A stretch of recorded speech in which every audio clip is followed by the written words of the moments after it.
Hello, everybody. Welcome. This is Bob Ost, and this is our Friday community gathering. It's December 4th. Is that right? Do I have that date right? December 4th. It's COVID time. It could be any time. COVID time is any time. So here we are still in isolation. How many months later? 9 months later. Uh, Back in March when this all started happening, I thought I was going to close TRU, but I finally convinced myself that it was worth the effort to actually try to go virtual. So we've been doing these Friday community gatherings. The real reason for this is because I knew that so many people in the community were feeling isolated, and I was willing to offer an environment for people to actually come and meet and say who they are, which is what we just went through for the first half hour. Everybody was saying who they are and what they're doing. It seems to be very therapeutic and helpful for many people. So I'm happy to be offering this every week since April 17th. This is our 34th meeting, 34th and counting. So we try to talk about various aspects of what we're dealing with right now in this period of this pandemic, which is not getting any better. So pardon me for getting on my soapbox again, but please, everybody, whatever else you think about this, as lonely as you might feel, as frustrated as you might feel, just know that by isolating and following the rules now, we make it possible for us to actually get over this later. Otherwise, it's just going to keep getting worse and worse. The good news is we've got vaccines on the way. The bad news is we don't know what the long-term effects are of those vaccines, and we still don't know whether they provide long-term or total lifetime immunity. We don't know. We don't know enough. So be safe, everybody. You're my family. I don't want anybody in this family to get sick. So do the right thing. So today we're going to take another look at the regional theaters. We've had people from the Barter and from the Geffen Playhouse and all over the country. I'm trying to pull even more people from around the country in because we tend in New York to get very New York centric, and we forget that there's a world outside of New York. Now we can't ignore it because we no longer are operating within the city. We're operating within Zoom. And so we have people today here from Malaysia, and we have people from all over the world who come to these things. So it's healthy. I think it's a growth step for a lot of us as artists. We're going to talk to Jason Loewith today, who's from the Olney Theatre Center in Maryland. There was a play that they did called The Humans, and I suddenly was swarmed with people contacting me saying, you have got to see this. This is something that finally is doing something interesting and creative in Zoom. And so I was impressed. I looked at Olney more, and I found that they're doing a lot of interesting and important things. Besides rethinking Zoom and doing a bang-up job in Zoom, a really terrific job, they're also paying attention to the need for diversity, for inclusiveness in our business. And we're going to talk about all of this. And right now I want to bring on Jason Loewith and have him say hello and tell us a little bit about your background and pre-Olney, and then we'll start talking about what you're doing with Olney. Great. Thank you, Bob. Thanks for having me. Hello, everybody. With TRU. Hi, David Mallet. Hi, Pat Addis. Hi, other folks that I know from the community around. It's great to be here. I know actually Pat from my immediate, from my past immediately before Olney, when I was the executive director of the National New Play Network for about 4 years. Before that, I ran a theater company in Chicago, Next Theater Company, which is where I produced my own musical, Adding Machine, a musical, which ended up moving to off-Broadway, Lucille Ortel, which I wrote with Josh Schmidt. And before that, goodness, I've been around, Bob. I've gotten around. I was associate artistic director at Court Theater in Chicago for a couple of years. Before that, I was the general manager at Classic Stage Company with both Barry Edelstein and David S. Bjornson. We're now getting into the really old days. Before that, gosh, I was I got my start professionally in Los Angeles at a 99-seat theater complex called the Odyssey Theater Ensemble, where I was the production manager, chief bottle washer, contractor, payroll operator, casting director, and I learned that you don't put silk in the washer or the dryer. Important life lessons, yes. I was only in the wardrobe for about a half a day. Okay. And yes, Paul, I worked with dear departed Walter Dallas not too long ago, actually. He was amazing, an amazing man. Thank you. And T-Cat Ford saw your off-Broadway production of The Adding Machine, and she loved it. So there. Thank you, T-Cat Ford. Awesome. It actually just, the London production was just available on YouTube for, they made it available for a couple of months for free, which was a great deal of fun. So you have a little bit of experience in theater, it sounds. Yeah. A little bit. Okay. And you've been around. Tell us about how you came to how did you find your way to the Olney? Let's start with that as a journey. Yeah, I had moved to the DC area, actually, to my husband had gotten a great job in the DC area, so we moved from Chicago to DC, and the National New Play Network was looking for somebody, and I agreed to be their first executive director. But I really missed what you were talking about, Bob, the sense of community, building community, which is something that only can happen through theater. And after, about 3 years with NNPN, the artistic director of the Olney Theater announced that he was resigning. So I went ahead and applied for that job. And that's really what ended up happening. Olney is, about 10 miles due north of the tip of Washington, D.C. And I had started my career as an artistic director in suburban theater. You know, I feel like I'm sort of have that, I'm able to be Catholic, little c Catholic in my tastes, in that I have populist tastes, I have very intellectual tastes. I can do both at the same time and program both. And so a place like Olney, which used to really be devoted to very populist fare, I could sort of continue doing great populist work, but with a better edge to it than had been before, as well as bring in more avant-garde work, more work that really was trying to push the envelope. So we do a combination now at Olney of, like we were supposed to be doing Beauty and the Beast right now as our big holiday musical. Oh, that's pushing the envelope. That's pushing the envelope. But at the same time, we also have in the works a new musical by Becca Brunstetter and Cinco Paul, new plays by a variety of really amazing playwrights. We have done new plays by Andrew Hinderocker and Lauren Gunderson and Stephen Dietz, and a lot of folks who are not really, certainly not commercial names. When did you join Olney? When did you come on board at Olney? God, I was just telling somebody this morning, 2013. 2013. So you had a long, healthy time there before the unhealthy time started. Oh God. So let's jump forward a little bit. Let's talk about the pivot. We always talk about the pivot. It's something. It's a story that we tell over and over again, but I feel like everybody has their own story, and so it's worth hearing. So tell us about your pivot at Olney. Sure. I have to say that looking back, I mean, hindsight is always 20/20. I think that I clung to the possibility that the pandemic was going to end very soon, far longer than I should have. I really believed, because Olney Theatre Center being in the suburbs, given our position as one of the 2 state theaters of Maryland, given we have been coming off an incredibly successful year in terms of earned income, in terms of contributed income, and so on, that we were better. And we have outdoor space as well. We have 4 theaters, 3 indoor, 1 outdoor. and we produce year round.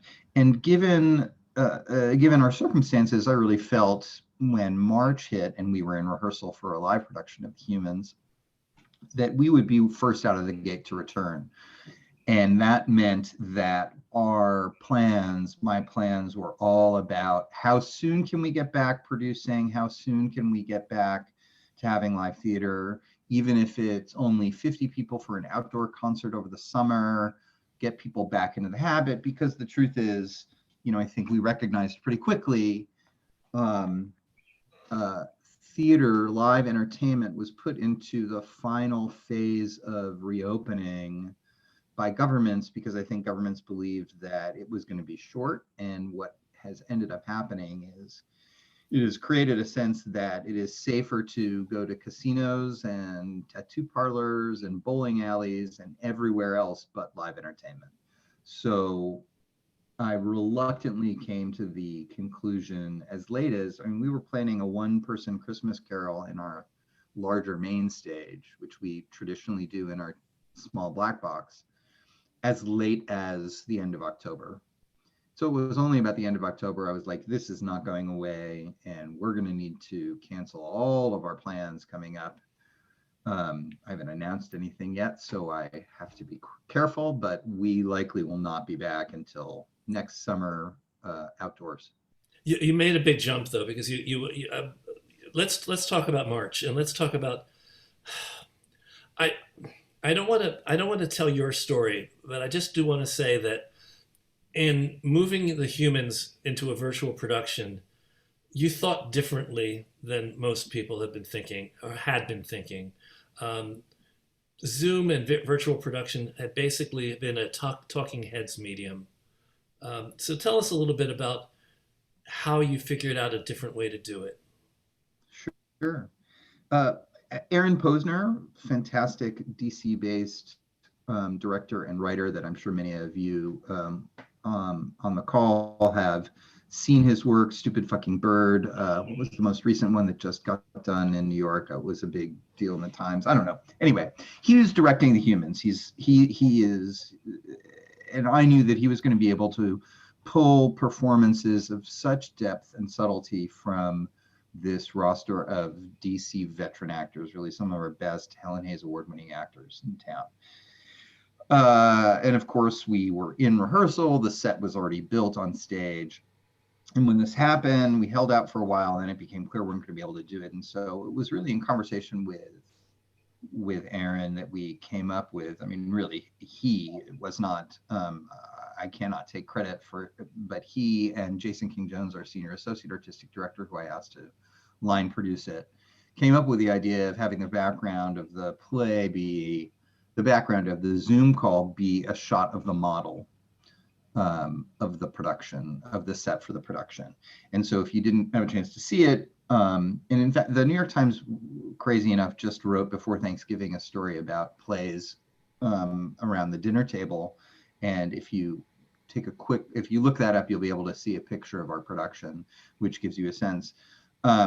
The idea of moving these Zoom boxes around, because none of us knew what the fuck, pardon me, that we were doing, right? It was all brand new. You already opened up the F-bomb. So right. Go for it. We had no idea what we were doing. So we sat down and we had our Emily Jerrison, our digital brand journalist, and Aaron and Jason King Jones and myself all talked about, well, is it possible to move those boxes around as they move from upstairs and downstairs? Because of course, if you know The Humans, you know that it's essential to understand who is upstairs hearing or not hearing things that are happening downstairs, and so on and so forth. I think we got lucky in that there was such hunger amongst all the artists put together who did it to do it, to try and make something work. I think we also were fortunate that The Humans wasn't like Beauty and the Beast. It's a show about intimate. It's about intimate emotional moments between people. So it translated better to that, better to this Zoom format than any that might have, than many others might have done. that said, it was a tremendous amount of work. I mean, I think we shot it over maybe 6 days. When you said, all the money that I had, what is that? I lost. Somebody's listening to some lovely music. But anyhow, Sorry about that. No. It took about 6 days of shooting, but almost 3 weeks to get the edit to happen. So granted, let's talk about the process, because we're all trying to do this, and right. it'd be nice if some of us could do it as well as you did. What was shooting? When you say shooting, what did you provide to you shot it through? What was it? Zoom? Was it another platform? What was it? It was on Zoom. It was on a very Zoom platform. Okay. Yeah, and we did supply better microphones and cameras and a certain amount of lighting to the actors. Got delivered to their homes. Left outside their homes to be for 24 hours. And then they brought them inside. We had some people go in and help. Explain something to me. How do they use a better camera, or was it a computer, but just better computers? No, just better webcam. A better webcam. Like I'm not saying that my webcam is particularly good, but I'm not using my computer. Oh, look, there you are, Bob. I'm not using my computer camera. This camera has a lot more opportunity. I mean, it's not particularly good right now, but much better in terms of low light sensitivity and so on. This is just I think an $80 Logitech camera webcam. So that, for example, we did, of course, took our professional stock of microphones from the theater and bought the USB connectors that they would need, and did a lot of tech time with a couple of the older actors, especially Momo. It was eight actors. Is that right? 8? Humans. I think it's 6. 6. I think I was going to say 2 sisters, mom and dad, Richard, and Momo. 6. So how did you find the budget for that? Because it sounds like that could have been costly. It was, but listen, the truth is, given the way we did it, given that nobody was leaving their homes, it actually was not that financially difficult to do. I mean, it was basically 2 weeks of work for the performers. SAG-AFTRA, before Equity and SAG-AFTRA came to their agreement, theaters were able to access the SAG ultra low budget agreement for productions under, I think, $50,000. And this production was under $50,000 because we have a lot of the costs were taken care of via our overhead. It was our staff that was already on, our staff. It was much of the equipment was stuff, not webcams, but everything else we already had. We did have to supply some folks with faster computers. We had to upgrade somebody's internet.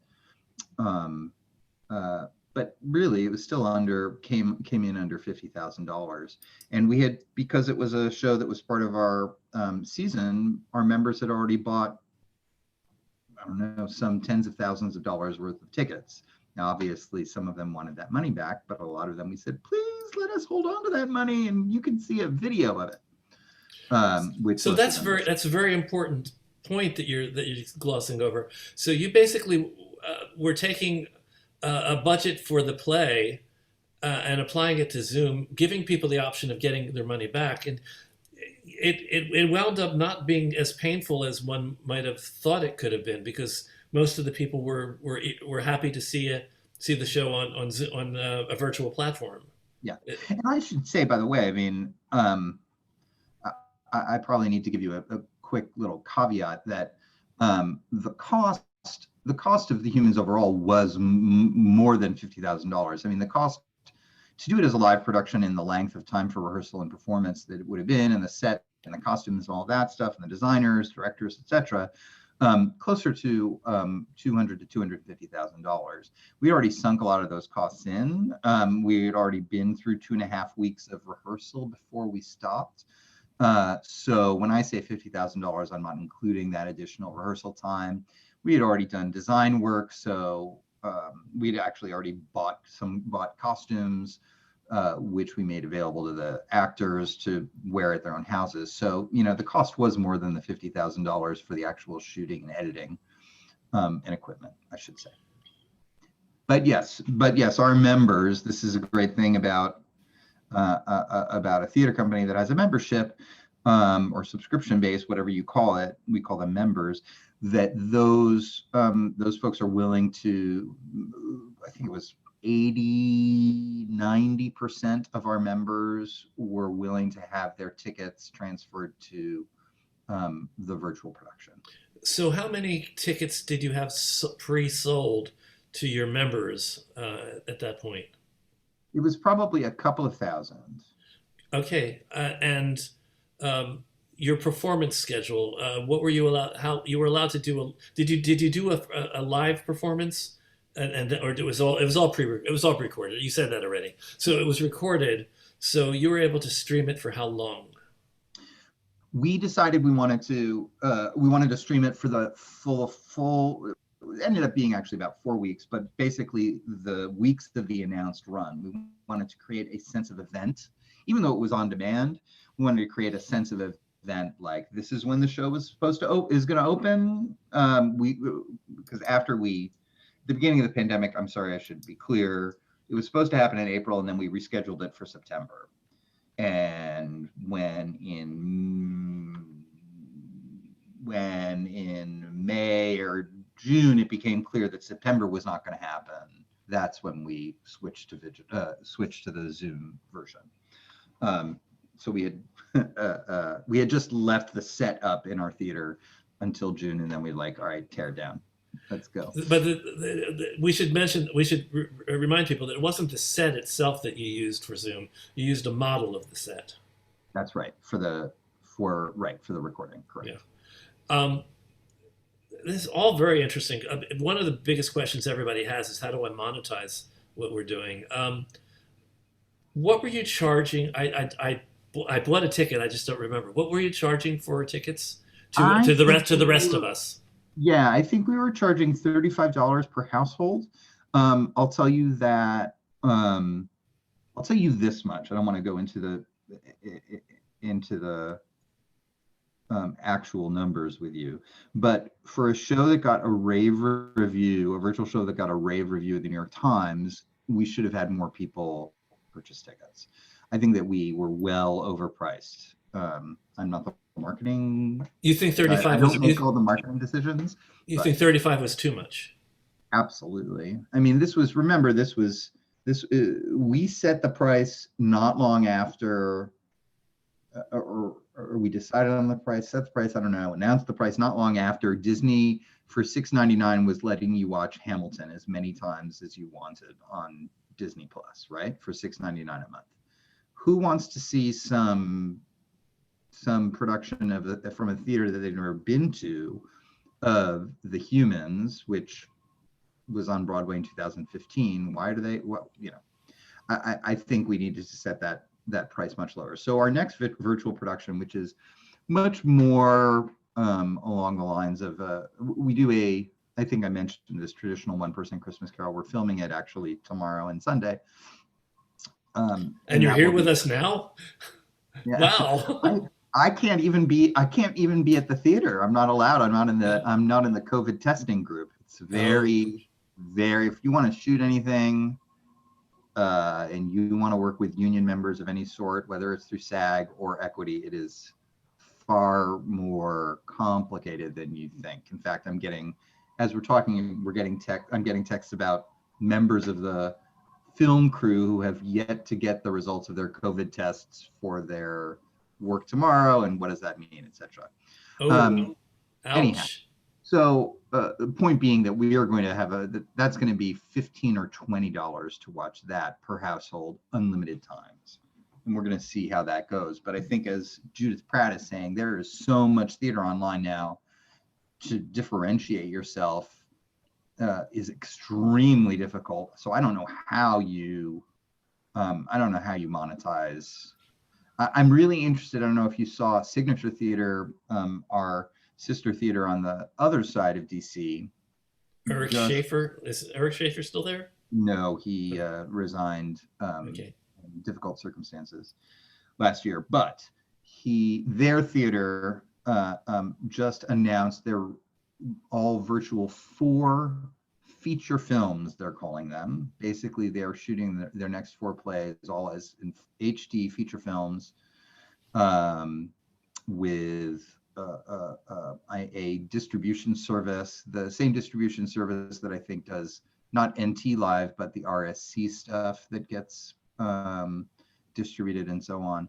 So I'm really interested to see if that's going to monetize, if they're going to be able to monetize that, because I know last month I was told their safety costs last month for the shooting they were doing I think they were shooting 2 of them, was over $100,000 just for the safety, because this is why film and television is back. You're testing people 3 times a week.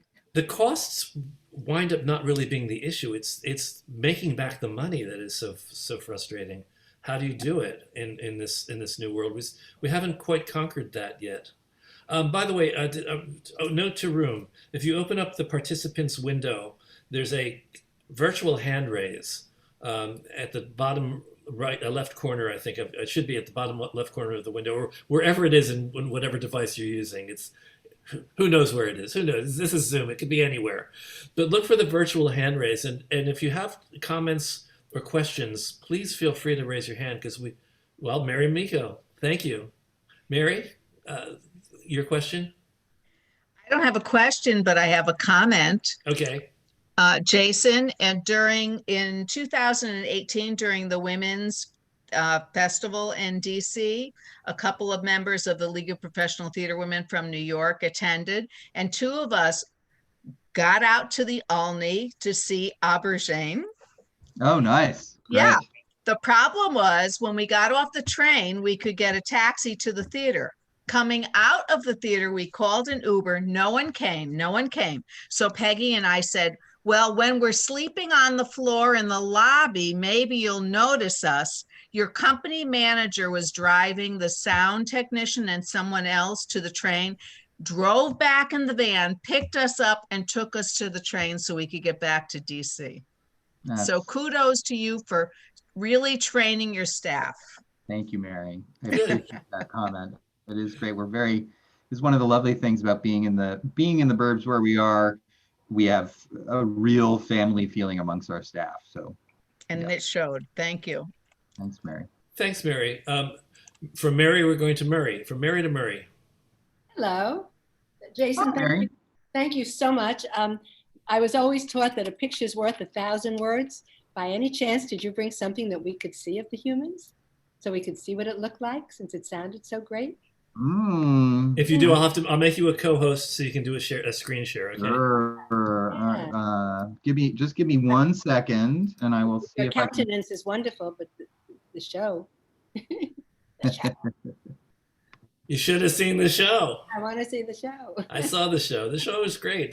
The show opened my eyes to the medium. It just made me rethink the whole medium. I realized that we weren't as confined as we all assumed we were. Well, the only thing I feel about the humans having nothing to do with Jason is the fact that I was producing Eclipsed at that time, and we were up against the humans, and we were nominated for 6 Tonys. And we took it.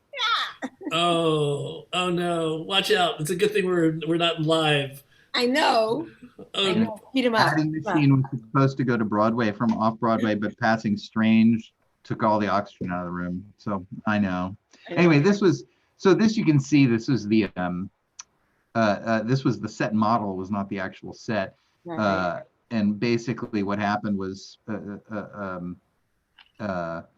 as folks went upstairs or downstairs, or moved, their squares would either disappear or seem to move. They didn't try to make it at all realistic. Right. And sometimes if the more important person was speaking, like if there was a small conversation happening upstairs, but it wasn't the focus, we'd make their boxes smaller so that the people downstairs had larger boxes and so on. By any chance, do you have a video that moves that would I show don't- this? I don't think I do. I'm pretty sure. We're going to talk about other things, though. Okay. Remind me, Jason. I have the impression in my memory that you focused on different parts of the set, but was the set always stationary? Yep, So you that was created, always- in my mind, you created the illusion that we actually were seeing different parts of the stage at different times, which actually I think you can do. I think if we were to do this now, I think now we know so much more about this technology and the possibility than we did. Yeah, absolutely, we would do more of that. I think that we would, you would see. I can't think of the show that there's a show in my head. I can't remember it. But you're already seeing so many other companies doing much more advanced work on Zoom than that was. That was rather rudimentary. Now that 5 whole months ago. One of the things that I saw that I was very impressed by was the Sticks and Stones concert benefit for Equity Fights AIDS, Broadway Cares, John McDaniel, who was a guest of ours here. They did amazing things with Zoom. They had multiple frames. They melded into each other. They were characters. The frames were like moving all over the place and morphing into this and that. And there was actually one thing where they had two women in each of their frames, but the frames were done so well and they were directed so that they were looking at each other, and it wasn't like people blindly staring ahead. They actually were convincingly together, so they actually created the feeling of a duet. So I'm picking up all the tricks as I go along. I'm seeing things here and there, and eventually I think this is a medium that a lot of us may want to keep on using even after COVID. I appreciate you saying that, Bob. It's essential that if anybody who does this work, especially with the boxes, to figure out what are those few cues that our brains are wired, that connect in our brains, which are wired to see things a certain way. So we knew, for example, in the humans, there's a moment where everybody passes this ceramic pig. Everybody takes a mallet to the ceramic pig. So we bought 6 different ceramic pigs, of course, and shipped them around to the 6 different actors or the 5 actors who used them. And it appeared that the pigs went from one screen to another screen, and that plays a trick in your brain, and so much more rewarding than sitting watching just talking heads talking out straight. The secret of it basically is planning your shots like you would as a film director. Yep. I mean, if Alfred Hitchcock would have had no problem with Zoom, he would have done amazing things in Zoom. And we can too. We just have to, as a director, you have to really think ahead of time what your shots are going to be. You can't just let them happen, because then nothing's going to. Post-production editing isn't going to help if you haven't planned it right. So I'm actually going to move to another pivot, because we're talking about COVID. We talked about the pivot you and Olney made, and you have, I think it's some interesting thing. Actually, Jane Dubin made a comment, and I almost really want to hear you sing now. She says that you're a wonderful singer. No, I'm sure she's talking about Jonathan Raviv, who was our Richard in the show. Much as I do not have a good singing voice at all. Yes, Jonathan Raviv. Okay, she's agreeing now. She's agreeing. She's remembering correctly now. There's another pivot that we're going through such turmoil in our culture and in our world. It's just amazing. I'm 69 years old, and I've never seen anything like this in my life. You could stay over 68, Bob. Okay, thanks. We are in a moment in history in our country where it's becoming impossible to ignore the disparity of how people are treated in this country. I mean, the world has its problems too, but let's talk about our country. We have all been made aware of, in ways that we can't ignore at all, of how mistreated the non-white others are being dealt with every day in our culture. It's shocking to some of us because we were just stupid, but you now have joined a lot of theater companies that are openly and bravely trying to change the cultural map and make diversity a priority, inclusiveness a priority. Can you talk a little bit about how Olney has been approaching this in meaningful ways? Sure. Yeah, no, I mean, the work of the past 8 months has been working on the twin pandemics of COVID and racism. Yeah. And how we can respond in a way that serves our community. I think, I mean, when I came to Olney, in 2013, this is an 82-year-old theater company that used to be on the summer stock circuit. It had a history of white plays for white audiences, everything from Agatha Christie to Joseph the Amazing Technicolor Dreamcoat to you name it.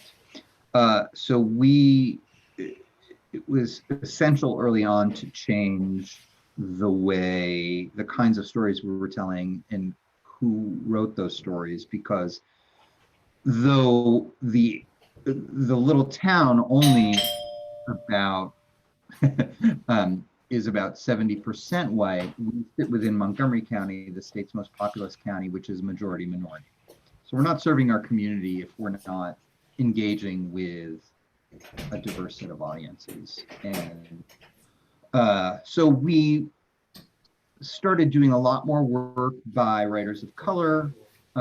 We had a lot of success with that, critical success in terms of awards, financial success. I mean, we did In the Heights was easily our highest grossing production, non-holiday production ever. But we also recognized, we commissioned a study earlier this year before the pandemic about our current audience, and it still is, despite all the work that we've done and our efforts that we've made, it's still overwhelmingly white. So I think what we're recognizing is that the kinds of stories we tell in terms of discipline, so not just plays, and who wrote those plays, who has authorial responsibility for those plays and productions, needs to change. We need to make a bigger table and bring more chairs around it. So one of the most important pivots that we're making, and I will tell you, it's not been, there's anxiety about it in our board, is moving away from me as the sole curatorial artist making all the decisions. No matter how well-intentioned I am, no matter how anti-racist my outlook is, I program and choose plays from a certain past and a certain history, and I, like anybody, have unconscious biases. So we began early on early in the summer. We decided our first production back, if you will, was going to be over Labor Day weekend, and sort of a Songs of Protest outdoor festival was going to be the idea. And as we were planning it, we were in an artistic staff meeting, and somebody said to me, well, why don't you hire some outside curators who will know, who can, if you really want this to be a centerpiece of the cornerstone of the anti-racist work that we're going to be doing, shouldn't somebody else plan it and not you? You're a white guy. And so I hired 4 amazing colleagues, all producers of color in the area. Nicole A. Watson, who just became Associate Artistic Director at McCarter Theater, Chil Kong of Adventure Theater, Kevin McAllister of Art Centric in Baltimore, and Elena Velasco of Convergence Theater in DC, and asked them to help create this. And through their help, we created something far better than my original idea. It's called Just Arts. You can, I believe, still see some of the work. The idea was we raised $25,000, which we distributed to basically 50 artists who were chosen, curated by those 4 co-curators, to present work on our website or via our delivery methods, on the subject of social justice and the 4 pillars of social justice: equity, inclusion, access, and rights. And the result was a 4-week virtual celebration of social justice leading up to the election. We have more than 10,000 people watch these free videos. I myself, as an artistic director, encountered artists in the DMV, DC, Maryland, Virginia, that I have never seen before, that I will want to work with again.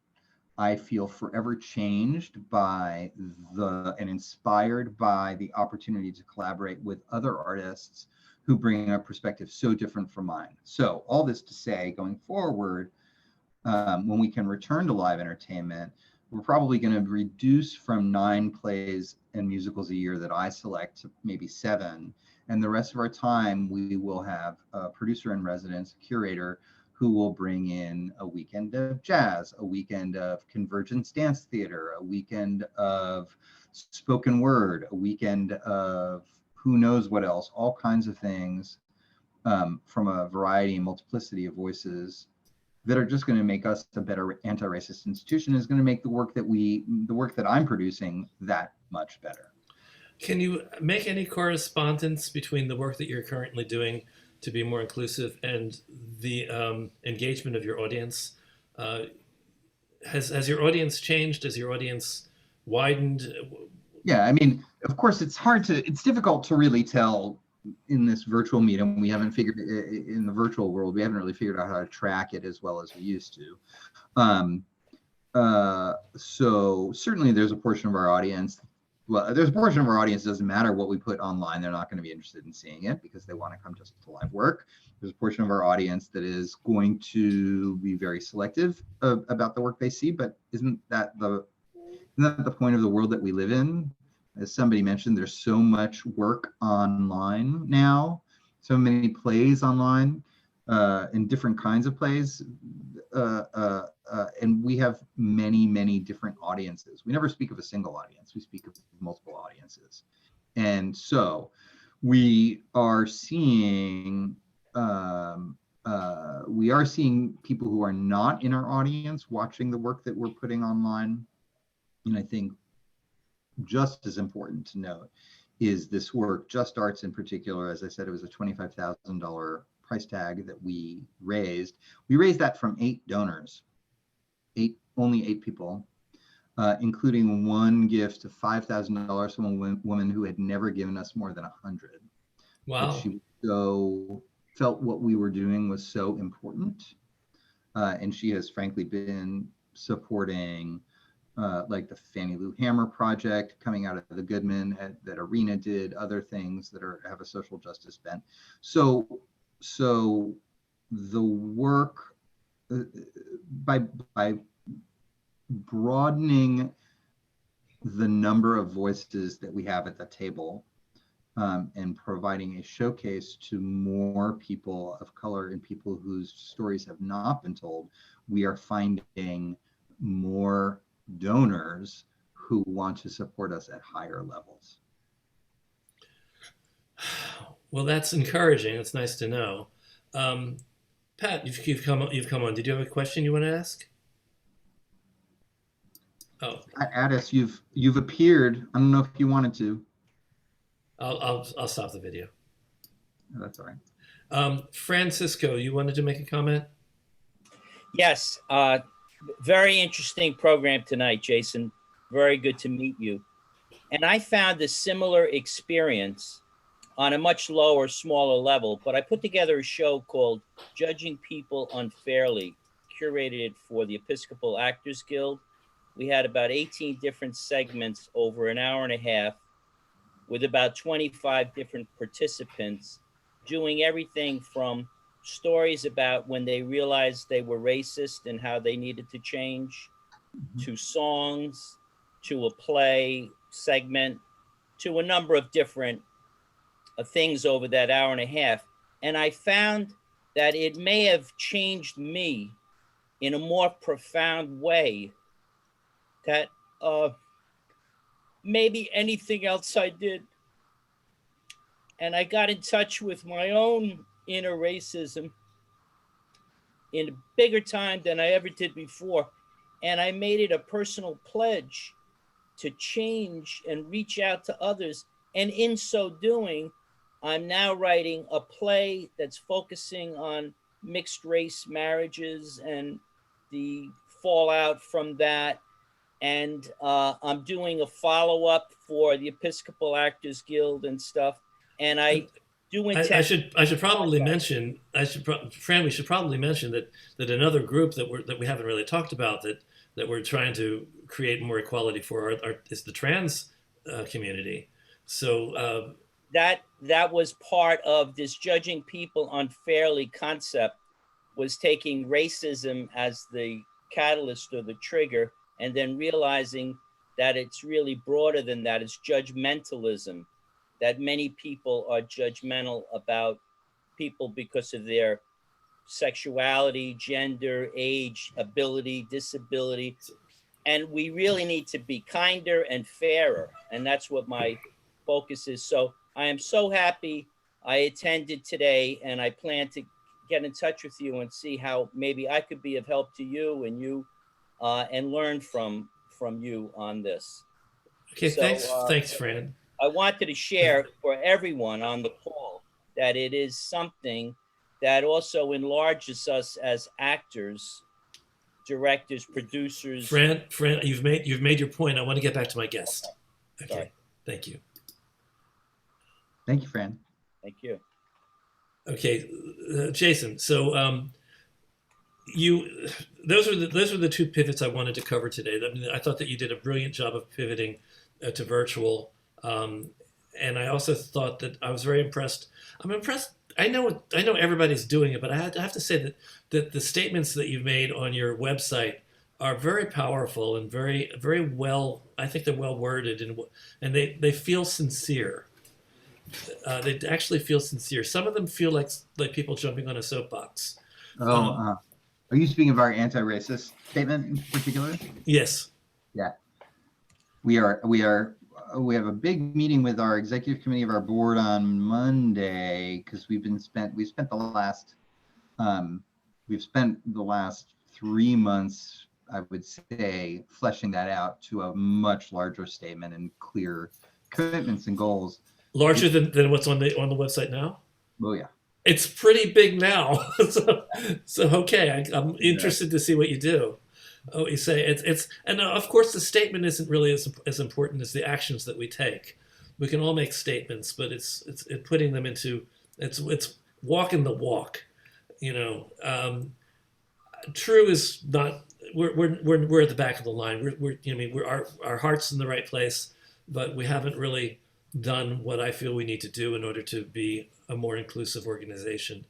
I mean, if you look at the room today, you'll see that we don't have that much non-Caucasian participation, and it's very frustrating. And I have to basically learn how to attract more diversity into our organization. I've been trying for 20 years. I guess I'm not good at it, but I have to keep trying. Murray, did you want to say something? I do. Yeah, I made a career change into Broadway only 6-7 years ago, and I came from hospitality. And in that industry, hotels, restaurant, retail, whatever, there is no issue of diversity. The word was never used in 20 plus years that I worked there. And I came into this industry, which shocked the hell out of me, listening So that's the whole issue. And I still don't understand what took place before, but it's irrelevant now because we're in it. But something that I'm proud to say, I'm on Companies, I'm producing that with other people, and I can't take credit for this, but they started working with the Black Theater Coalition on an apprenticeship program to take from the director down to a stagehand and have people of color, purple, green, whatever, doesn't matter who or what, start working with people and training them. So when jobs become available and theater comes back, people will be trained. The question I want to ask is that, I'm sure we're not the only ones, I'm sure other people are doing it. The question is, are theater people doing that as well? In other words, the biggest problem that I've ever seen when I've been involved with it in my other industry, in terms of trying to get people from Harlem to work better in terms of businesses and such, was that they can take a step up to a certain point, but they need training. And that's part of the reason that they can't go for jobs, because they don't have the expertise once they do. So my question was going to ask is, are people on your side of the desk, if you will, in the theater part? Let me just jump in for a second, Mary. The assumption that people of color don't have training is a false assumption.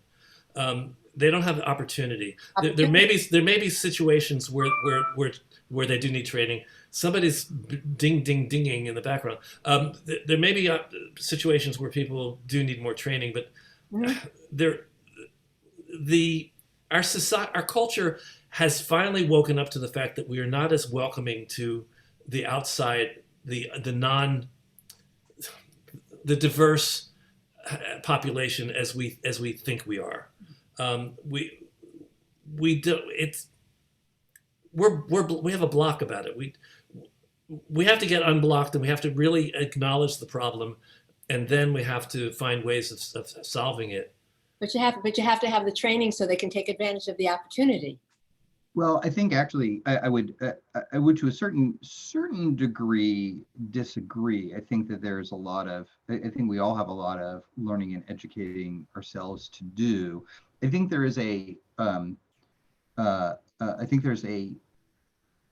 there's an embedded racism in how we go about offering our jobs, how we go about advertising for jobs, how we go about evaluating candidates for jobs, that we need to upend. At Olney Theatre, for example, we are no longer saying for any position you need X number of years, X degree, or X number of years of experience. We make it clear in other ways what we expect this particular function to do. We include our anti-racist statement and information in our job postings. We are transparent about dollars and how much we are offering. We do not offer special preference to, there used to be a time when I started in the business, I won't say who this director was, but I remember we were looking at headshots. We had something like 8,000 headshots for 10 roles that we received in Los Angeles. And I remember the director saying to me, well, if they didn't go to Yale, UCLA, or Northwestern, this was in 1993, just throw them in the pile, throw them in the discards pile. So that's an embedded racism in our industry that we are still needing to unravel. It's not believing that a certain school and a certain privileged existence and a certain training confers greater ability on an individual candidate is something we need to get away from. Yeah, because that really puts up a barrier for people who have constantly not been able to have those opportunities. So how are they going to have 6 years? How are they going to have 6 years of experience in an industry that has never welcomed them?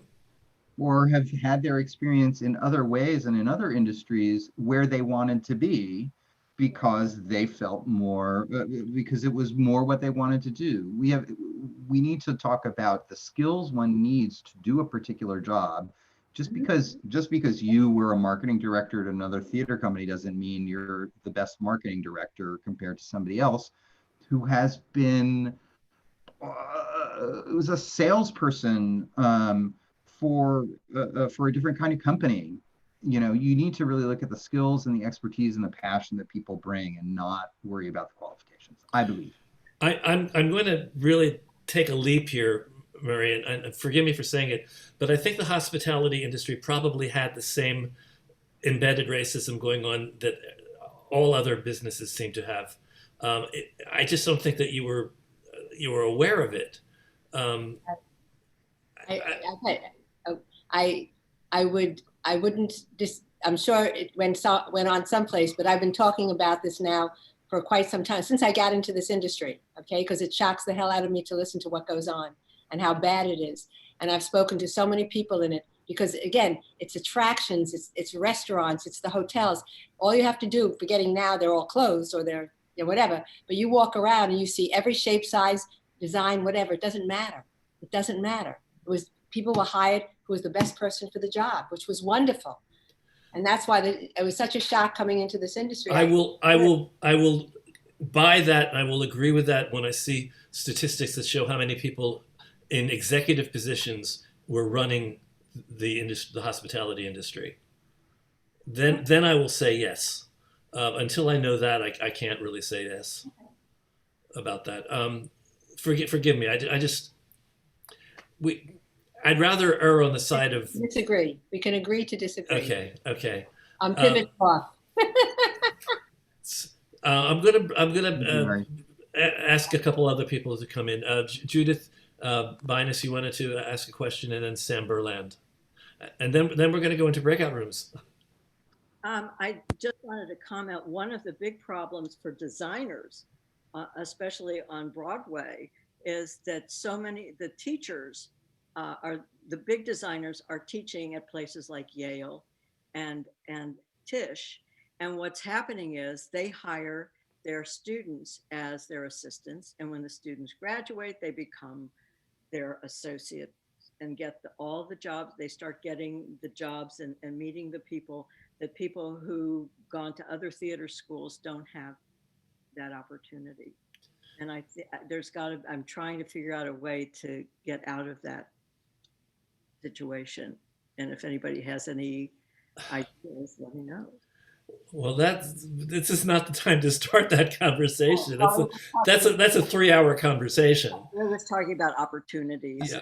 No, basically, I think that what people are trying to make us aware of right now is the fact that racism is so embedded that many of us are unaware of it. Otherwise, we wouldn't have a problem. So and all of it comes from our assumptions as privileged white people that everybody's got equal opportunity. Why aren't they doing more? Why don't we see more faces of color? It's because there's a problem. Right. Well, and until we admit that there's a problem, we can't really solve it. Right. Okay. But it's something to be aware of. And yeah, how many non-whites go to Yale and Tisch, and so that's also, although they go to other schools and learn these and probably are probably as gifted as other people without having the Yale degree. Yeah. Anyway. We have a tendency to make assumptions about people based on the college they went to, the job opportunities that they've been lucky enough to have, and we have to go beyond that now. I think. I don't know how else to say it. No, it's fine. Thank you. Okay. Sam, what did you want to say? Yeah, I work more in television and film. So I find that there's a lot of production companies starting up that are looking for strictly people of color over white people because they want them to work together more. It should be able to mix them together. It should make a difference. And then there's a lot of internships that people, all the young kids are going to film school and also theater that get involved with working in the industry. So.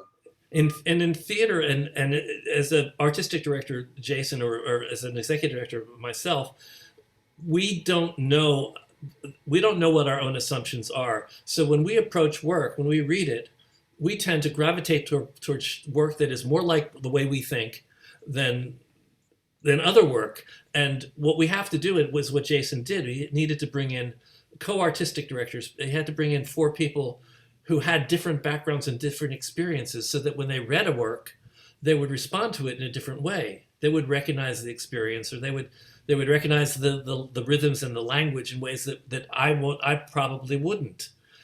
This happens to us all the time at TRU. I see plays. We always are encouraging multiracial plays, meaning plays that are either by people of color or dealing with subject matter that's multiracial or culturally diverse. And my readers are mostly white, not intentionally, and they tend to pick the shows that reflect their own experiences. So I know why Jason did what he did. That's why I wanted him on this panel. I thought, what a brilliant thing to do is to bring 4 people in with different experience and different background. When I went to see King Kong, they had a black actress playing the main character that usually always been white. Well, that's lovely. I mean, that's nice. I mean, I'm nobody's saying that that's not a good thing, but it's there's a deeper problem. I mean, colorblind casting is fine. It solves some of the problems, some of the visuals. I actually have to disagree with you, Bob. Yeah. Colorblind casting is part of the problem. Colorblind casting was fine in the 1980s, and if we're still thinking about casting in like the 1980s, we need to not be doing it anymore. We need to think about color conscious casting, casting with an eye towards intentionality and authenticity. By putting in an African American woman into the role that was played by Faye Dunaway in the movie, that's just optics. Why was that? What's the dramaturgy behind that choice? How was that woman taken care of on that during the production and during the rehearsal period? Did she feel tokenized? Were there people of color on the creative team if she disagreed with the choice? It is an endemic problem, and I, as a white person, am not I am learning so many things about the racism I have supported in ways that I never realized I did in this industry. And I think we all need to take some time to think about that. Go to your room and think about it. Yeah, That's right. We aren't doing, I mean, I hope everybody is taking time to, I mean, like our board, we now have anti-racist readings that we have before we start, that everybody has to read before we actually come to the meeting. Our board, and we have 2 different EDIA committees, equity, diversity, inclusion, and access committees, one internal, one external, that are constituents in putting together our anti-racist work. We pay BIPOC artists, Black, Indigenous, people of color artists to consult with us. We don't take for granted that they are willing to volunteer to talk about their experience. So, you know, there's a lot. You've said it better than I could ever say it. So, I mean, basically, thank you, Jason. Thank you for your insights. Thank you for the work that you've done on yourself as well as on your theater. And I'm so happy that you joined us today. And I think it was a good. I have something to add. Okay, Pat, come on in. Okay. I don't know the man's name. He started an organization in which he's training Black people to learn all about backstage. It's very important that they get trained. They can't just be put in as a prop person if they don't know what props are and how to do it. So it's very important that we train people. Now, I have a young friend who was very gifted in projections, and she said something to me that was a very important thing that I hadn't even thought about, and I don't think anybody here has thought about, is that these jobs are very low paying. And a lot of people in the theater, including she, have wealthy parents or a network of people who are willing to help them out monetarily. A lot of the Black people, I'm not saying all, I'm not making any sweeping things, but a lot of them are not able to afford to have those kind of low paying jobs. And I hadn't even thought about that. So there has to be some kind of system put in place, black, white, purple, yellow, that we can help people in those low paying jobs. And that is something that I don't think anybody has even discussed. Jason, you're anxious to answer me. I could see that. Well, no, Pat, I appreciate that. And you raise an absolutely great point. I think, I don't know if everybody on this call is familiar with We See You White American Theater, which made quite a splash in July. I put the link in the chat, but the We See You White American Theater document calls for the abolition of theater internships because of exactly what you say, that it privileges training for people who come from privilege. Now, that's not necessarily, that's not about color, that's about financial privilege, right, and financial position. But goodness knows, I don't know how many of us would be where we are if we were like, my parents paid for my college. I had to pay for my grad school, but that was it. I didn't have to pay for my college. I didn't graduate with debt. How lucky was I compared to a lot of people? Is that what enabled me? What enabled me to take an internship at the New York Shakespeare Festival back in the day, my first internship. I had an uncle who lived in Manhattan, so I could do that and I could stay with him. Anyway, so I'm agreeing with you, Pat, and for anybody who's not seen the We See You White American Theater document, I'm not saying that it is a fascinating read. I'm not saying that I agree with everything in it, but it has been extremely helpful to us in our planning to read. It was a very painful document for a lot of producers that I know. They were really, it was painful. It was just painful. Some of them didn't feel it was fair, but that's the whole point. So I know that I have David and Sam with their hands raised, but it's 6:12 now.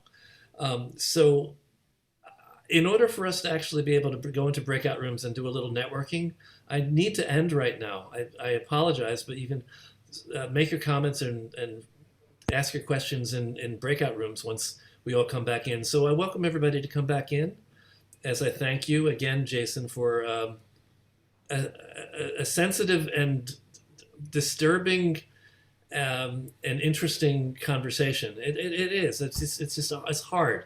It's hard to talk about, and it's important to talk about. So we're all doing the best we can, and we all need to also recognize that we can all do better. So this is what we do every week. We bring you all together to have interesting conversations and to meet each other and to feel less lonely and feel less isolated.